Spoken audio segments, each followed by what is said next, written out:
Hello and welcome to our YouTube channel Study Possible. My name is Suman. इस video में हम बात करने वाले हैं about cell division and cell cycle, जिसमें हम डिस्कस करेंगे what is cell division, what is cell cycle, why it is important and what is generation time and finally what are the different type of cell division. ठीक है, जैसे कि आप जानते हैं कि हमारा स्टाफ नर्स का anatomy and physiology video series start है. उसमें हमने इंट्रोडक्शन फिनिश किया है और ये जो है वो सेकेंड यूनिट का कंटिन्यूएशन है. लास्ट वीडियो में हमने सेल यूनिट स्टार्ट किया है. अगर आपने वो वीडियो मिस किया है तो ज़रूर देखें. जैसे कि आप जानते हैं कि कोई भी टॉपिक को एक वीडियो में फिनिश करना पॉसिबल नहीं होता, तो एक ही चैप्टर के काफ़ी वीडियोस हो सकते हैं. सो आप सीक्वेंस में सारे वीडियोस को देखते रहिए ताकि कोई इन्फॉर्मेशन आपसे स्किप ना हो और आपकी प्रिपरेशन सही तरीके से हो. ठीक है, तो हम स्टार्ट करते हैं अभी इस वीडियो में cell division and cell cycle. Okay, now why cell division is important. Why cell division is important, ये क्वेश्चन है. जैसे कि आप जानते हैं कि सेल क्या है, structural and functional unit of life. ठीक है, तो सेल काफ़ी बेसिक पार्ट है. अगर हम देखते हैं कोई भी ऑर्गेनिज्म हो, स्मॉल ऑर्गेनिज्म, सिंपल ऑर्गेनिज्म से मल्टी सेलुलर ऑर्गेनिज्म या ह्यूज एनिमल, हर टाइप का जो ऑर्गेनिज्म है वो सिंगल सेल से डिराइव हुआ है. All organism has been derive from single cell. ठीक है, सिंगल सेल वो कौन सा है, जाइगोट. ठीक है, सिंगल जाइगोट क्या होता है, सिंगल सेल होता है. जो फर्स्ट सेल जो ओवम एंड स्पर्म फ्यूज होके जो जाइगोट बनता है वो सिंगल सेल होता है, राइट. उस सिंगल सेल से मल्टी सेलुलर ऑर्गेनिज्म कैसे प्रोड्यूस होता है, तो इस प्रोसेस में सेल डिवीजन इन्वॉल्व होता है. ठीक है, क्या होता है, एक सेल से दो सेल. नॉर्मली सेल डिवीजन में क्या होता है, एक सेल होता है, उससे सेल डिवाइड होके दो सेल प्रोड्यूस करता है. ये है पेरेंट सेल और ये है डॉटर सेल. ठीक है, एक सेल से दो सेल बनते. सिमिलरली ये जो दो सेल है फिर से हर एक सेल दो न्यू सेल बनाते हैं. तो दो से चार होते हैं, चार से आठ होंगे, आठ से 16, ऐसे कंटिन्यूअस प्रोसेस होता है सेल डिवीजन का. ठीक है, एम्ब्रियोनिक स्टेज में. तो ये इस तरीके से एक सिंगल सेल से huge multi cellular organism produce होता है. ठीक है, तो ये सेल डिवीजन इसलिए इम्पॉर्टेंट है. नॉर्मली अगर आप ग्रोथ के केस में भी देखते हैं, ये तो एक एग्जाम्पल था सेल डिवीजन का. ग्रोथ के केस में भी अगर हम देखते हैं, कोई 4 साल का बच्चा है, आफ्टर फ्यू इयर्स उसकी साइज में कितनी चेंजेस हो जाती है. ठीक है, कोई प्लांट को ही ले लो, वो भी उसकी साइज भी इंक्रीज होती है. तो इसमें भी ग्रोथ के प्रोसेस में भी सेल डिवीजन इन्वॉल्व होता है. ठीक है, अगर साइज इंक्रीज करना है तो साइज के लिए, जैसे कि ऑर्गेनिज्म का सबसे लाइफ का सबसे बेसिक स्ट्रक्चरल यूनिट भी क्या है, सेल है. तो सेल ग्रो करेगा, सेल के नंबर ग्रो करेंगे तो ही ऑर्गेनिज्म ग्रो करेगा, राइट. तो ग्रोथ में भी सेल डिवीजन इन्वॉल्व होता है. ठीक है, तो और दूसरा एक एग्जाम्पल है सेल डिवीजन का. अगर हम देखते हैं, कोई भी अगर हमारी बॉडी में कोई कट होता है, कोई वुंड होता है, तो वो आफ्टर हल्का सा अगर कोई कट होता है तो वो आफ्टर फ्यू डेज वो रिप्लेस हो जाता है न्यू सेल से, है ना. वो वुंड गायब हो जाता है, वो हील हो जाता है. तो इस प्रोसेस में भी क्या होता है, जो डैमेज सेल है वो आफ्टर बाय सेल डिवीजन क्या होते हैं, वो रिप्लेस होते हैं न्यू सेल से. ठीक है, तो ये सारे प्रोसेस में सेल डिवीजन इन्वॉल्व होता है. तो ये जो हमने पढ़ा, जो सेल डिवीजन का टाइप है, जो ग्रोथ एंड रिपेयर में इन्वॉल्व है सेल डिवीजन, इस टाइप के सेल डिवीजन को हम कहते हैं माइटोसिस. ठीक है, इस टाइप के सेल डिवीजन को हम कहते हैं माइटोसिस. तो जो जहां भी ग्रोथ एंड रिपेयर का प्रोसेस हो रहा है वो टाइप ऑफ सेल को बोलते हैं सोमैटिक सेल. ठीक है, इसके अलावा एक और सेल डिवीजन होता है जो होता है in case of gamete formation. Gamete formation ये कहाँ होता है, जर्म सेल्स में. ठीक है, तो इस केस में जो टाइप ऑफ सेल डिवीजन होता है उसको कहते हैं मियोसिस. ठीक है, तो ये जो ग्रोथ एंड रिपेयर का जो प्रोसेस है उसमें माइटोसिस इन्वॉल्व है, गैमेट फॉर्मेशन में मियोसिस इन्वॉल्व है. तो मियोसिस का जो स्टेप है only require for gamete formation. In case of human कौन से गैमेट्स है? मेल में स्पर्म एंड फीमेल में ओवम। तो formation of sperm and ovum किससे होता है? बाय मियोसिस के प्रोसेस से होता है। समझ में आया? तो जो हम देखेंगे दोनों में बेसिक डिफरेंस क्या होता है। इस वीडियो में हम इन जनरल बात करेंगे व्हाट इज माइटोसिस मियोसिस, लेकिन एक्चुअल में इसके ऊपर एक इंडिविजुअल वीडियो बनाएंगे हम इन डिटेल, जिसमें माइटोसिस एंड मियोसिस डिस्कस करेंगे। ठीक है। अब ये जो माइटोसिस का प्रोसेस है, इसमें जो भी सेल डिविजन होता है, इसमें जो पेरेंट है एंड जो डॉटर सेल्स है वो एग्जैक्टली सिमिलर होते हैं। इसका मीनिंग क्या है? जो भी ये इसका जो जीनोम कंटेन है, वो जीनोम को बोल दो या डीएनए बोल दो, वो एग्जैक्टली सिमिलर डॉटर सेल्स में ट्रांसफर होता है। ठीक है। तो ये क्या होता है? इसका ट्रू कॉपी होता है, ट्रू रेप्लिका होता है। मतलब जो पेरेंट सेल जैसा था सेम सेल डॉटर सेल्स होंगे। ठीक है। जैसे एग्जाम्पल देखो, कोई भी कट होता है हमें तो कोई अलग सा सेल तो नहीं आ जाता, सिमिलर ही सेल से रिप्लेस होता है ना वो पार्ट। तो ये ड्यू टू क्या है यहाँ पे? ये इक्वेशनल डिवीजन, मतलब माइटोसिस हो रहा है। ठीक है। तो इसको इक्वेशनल सेल डिवीजन बोलते हैं, इक्वेशनल सेल डिवीजन। ठीक है। इसमें क्या होता है? एक parent cell, single parent cell से दो डॉटर सेल बनते हैं। ठीक है। और वो एग्जैक्टली सिमिलर होते हैं, क्योंकि जीनोम कंटेंट भी सेम ट्रांसफर होता है, इसलिए उसको बोलते हैं इक्वेशनल सेल डिवीजन। ठीक है। जो दूसरा टाइप ऑफ मियोसिस है, इसमें क्या होता है? जो पेरेंट सेल है, पेरेंट सेल कौन सा? जर्म सेल ही होगा। पेरेंट सेल जो है उससे 4 डॉटर सेल बनते हैं, 4 डॉटर सेल। ठीक है। जो ये 4 डॉटर सेल्स बनते हैं, इसमें क्या डिफरेंस होता है? ये जो पेरेंट सेल का जीनोम है उसका हाफ जीनोम यहाँ पर आता है। ठीक है। हाफ जीनोम ही ट्रांसफर होता है। जैसा अगर हम एग्जांपल देखें तो जो डाइप्लॉइड सेल है, डाइप्लॉइड सेल, जो मियोसिस का प्रोसेस है उसमें डाइप्लॉइड सेल से हैप्लॉइड सेल, 4 हैप्लॉइड सेल बनते हैं। एन जिसको हम रिप्रेजेंट करते हैं एन से। Haploid means n and diploid means 2n। ठीक है। अगर एग्जांपल देखते हैं ह्यूमन का ही देखें तो ह्यूमन में क्या होता है? 46 क्रोमोसोम होते हैं। तो 46 क्रोमोसोम मतलब ये डाइप्लॉइड है, मतलब इनमें 23 पेयर्स ऑफ क्रोमोसोम होते हैं। तो अगर वो जो गैमेट है, गैमेट जैसे स्पर्म है, तो इसमें 46 क्रोमोसोम ना होकर 23 क्रोमोसोम ही होगा। ओवम में भी 23 क्रोमोसोम ही होगा, लेकिन बाकी सारे सेल्स में कितने होंगे? 46 क्रोमोसोम होंगे। ठीक है। 46 क्रोमोसोम होंगे बाकी सारे सेल्स में। समझ में आया? इसलिए माइटोसिस क्या है? इक्वेशनल डिवीजन है, और मियोसिस क्या है? Reductional division. Meiosis is reduction division. क्यों? क्योंकि इसमें जीनोम कंटेन वो रेड्यूस हो रहा है, रेड्यूस टू हाफ। ठीक है। पेरेंट का जितना जीनोम कंटेन है उसका हाफ जीनोम ही प्रोजेनी सेल्स में जा रहा है। एग्जाम्पल देखिए तो 46 क्रोमोसोम है, मतलब 23 पेयर्स है, तो सिर्फ 23 पार्ट ही जा रहे हैं प्रोजेनी सेल में। ठीक है। हर एक क्रोमोसोम, लेकिन इसमें जीनोम कंटेंट सब जा रहे हैं, मतलब क्रोमोसोम हमेशा पेयर में प्रेजेंट होता है, तो सिर्फ सिंगल पेयर उसमें जा रहा है, दोनों पेयर नहीं जा रहे। ठीक है। इतना समझ में आया? नेक्स्ट हम बात करेंगे about cell cycle. Cell cycle क्या है?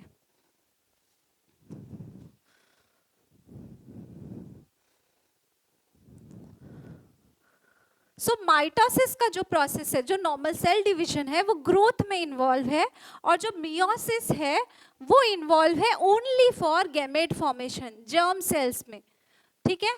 तो माइटोसिस में हमेशा डाइप्लॉइड सेल डाइप्लॉइड ही रहते हैं, लेकिन मियोसिस के केस में क्या होता है? डाइप्लॉइड सेल हैप्लॉइड में कन्वर्ट हो जाते हैं, मतलब जीनोम कंटेंट रेड्यूस हो जाता है। अब हम बात करेंगे about cell cycle.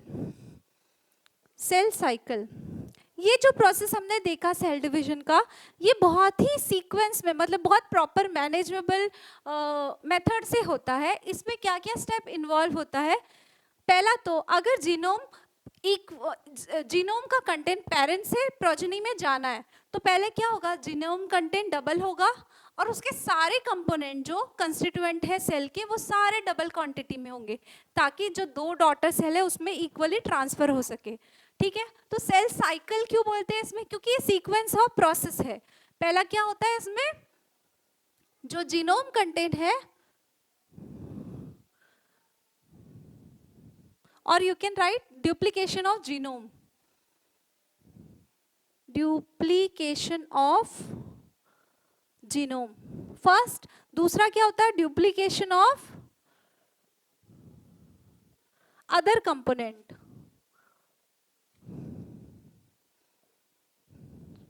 And finally इसका इक्वल डिस्ट्रीब्यूशन होता है, equally distribution of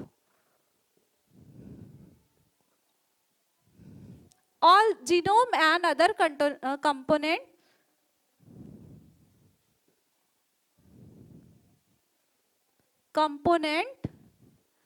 in two subsequent daughter cell।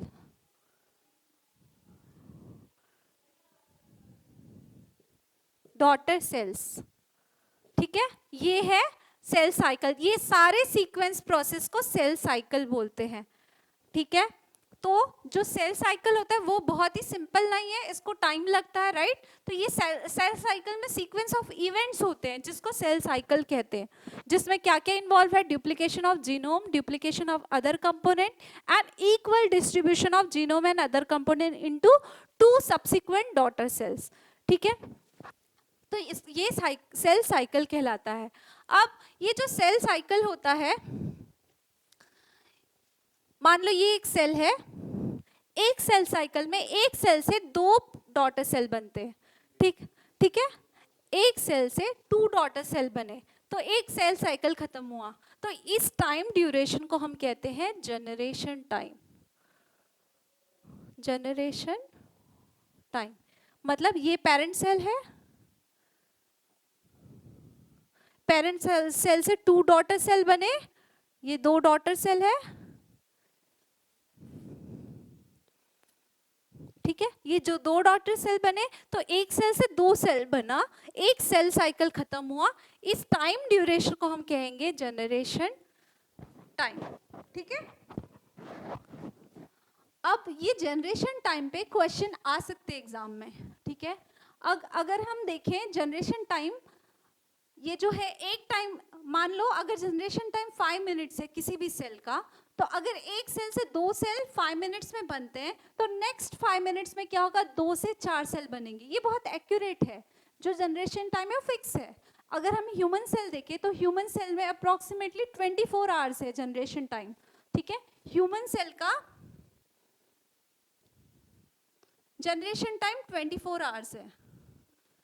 ठीक है, अगर इस माइक्रो ऑर्गेनिज्म को देखें तो वो बहुत फास्ट ग्रो होता है, तो इसका मीनिंग क्या है, उसका जनरेशन टाइम बहुत कम है।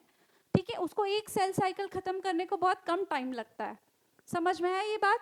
ये क्वेश्चन में आ सकता है, कैलकुलेट करने के लिए जनरेशन टाइम रिलेटेड क्वेश्चन आ सकता है। कैसे क्वेश्चन आएंगे, एक एग्जांपल ले लेते हैं। If generation time is 5 minutes, तो क्वेश्चन क्या हो सकता है, आफ्टर 30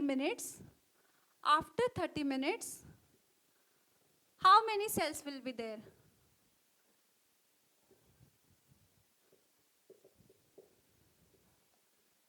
ठीक है, ये क्वेश्चन आ सकता है। अगर 5 मिनट है जनरेशन टाइम, तो आफ्टर 30 मिनट्स कितने सेल्स प्रोड्यूस करेगा एक सेल। तो इसका एग्जांपल हम देख सकते हैं। पहले एक सेल है, एक सेल 5 मिनट में 2 सेल प्रोड्यूस करेगा, फिर हर एक इंडिविजुअल सेल फिर से 2 सेल प्रोड्यूस करेंगे, तो 2 सेल अगले 5 मिनट में 4 सेल में कन्वर्ट हो जाएगा, फिर 4 सेल अगले 5 मिनट में 8 सेल बनाएगा, 8 सेल अगले 5 मिनट में कितने बनाएगा, 16। तो ये कितने टाइम ड्यूरेशन में, 30 मिनट्स मतलब 5 मिनट के अगर साइकिल है तो 6 साइकिल होंगे, राइट? 5 मिनट के साइकिल है तो 30 डिवाइड बाय 5 6 साइकिल होंगे टोटल। तो ये कितने साइकिल हुए? 1 2 3 4 16 से फिर नेक्स्ट 5th साइकिल में कितना होगा? अगले 5 मिनट में 32, अगले 5 मिनट में 64 सेल्स। तो टोटल कितने बनेंगे? 64 सेल्स बनेंगे, ठीक है? पहले 5 मिनट में कितना हुआ? पहले मतलब अगर हम देखते हैं 30 मिनट्स का टोटल टाइम है और 5 मिनट अगर उसका जनरेशन टाइम है तो कितना साइकिल होगा? होगा 30 डिवाइड बाय 5 6 साइकिल होंगे। समझ में आया? पहले 5 मिनट में 2 सेल प्रोड्यूस होगा तो ये एक साइकिल कंप्लीट हुआ। अगले साइकिल में फिर से 5 मिनट हुआ जो जिसमें 4 सेल बने, फिर अगले 5 मिनट में 8 सेल बने, अगले 5 मिनट में 16, उसका डबल 32 और नेक्स्ट फाइनली 64 सेल्स। इसका एक शॉर्टकट मेथड है क्योंकि हर एक सेल साइकिल में एक सेल 2 सेल प्रोड्यूस कर रहे हैं, तो इसका फॉर्मूला हम बना सकते हैं 2n, number of sales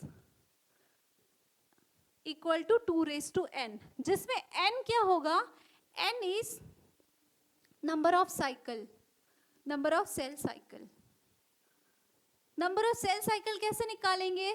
generation time क्या है उसका और वो कितना ड्यूरेशन है, वो time, total time upon generation time, ठीक है? तो n is equal to generation time, total time divide by generation time. यहां देखते हैं तो टोटल टाइम कितना दिया हुआ है? 30, जनरेशन टाइम कितना है? 5, तो टोटल कितने साइकिल होंगे? सेल्स 6 साइकिल होंगे, ठीक है? अब 6 को डायरेक्ट यहाँ पे कर दें, नंबर ऑफ सेल्स कितने होंगे? 2n मतलब 2⁶, इसका मीनिंग क्या होगा? 2 into 2 into 2 into 2 4 5 and 6, totally 64 cells, ठीक है? क्लियर है? तो ऐसे टाइप के क्वेश्चन आ सकते हैं। इसके अलावा एक और क्वेश्चन आ सकता है इस पे, if generation time is 5 minutes तो 64 सेल्स के लिए कितने टाइम लगेंगे? ऐसा भी क्वेश्चन आ सकता है, तो उसमें भी हमें सेम मेथड से फॉलो करना है। मतलब अगर बोला है 5 मिनट्स का जनरेशन टाइम है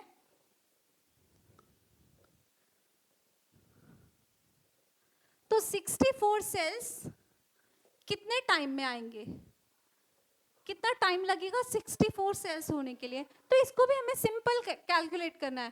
पहला सेल है, 5 मिनट में वो 2 सेल देगा, अगले 5 मिनट में वो 4 सेल देगा, फिर अगले 5 मिनट में वो 8 सेल देगा, नेक्स्ट 16, देन 32, देन 64, ठीक है? तो टोटल टाइम कैलकुलेट कर लेंगे, तो टोटल टाइम कितना होगा? 30 मिनट्स।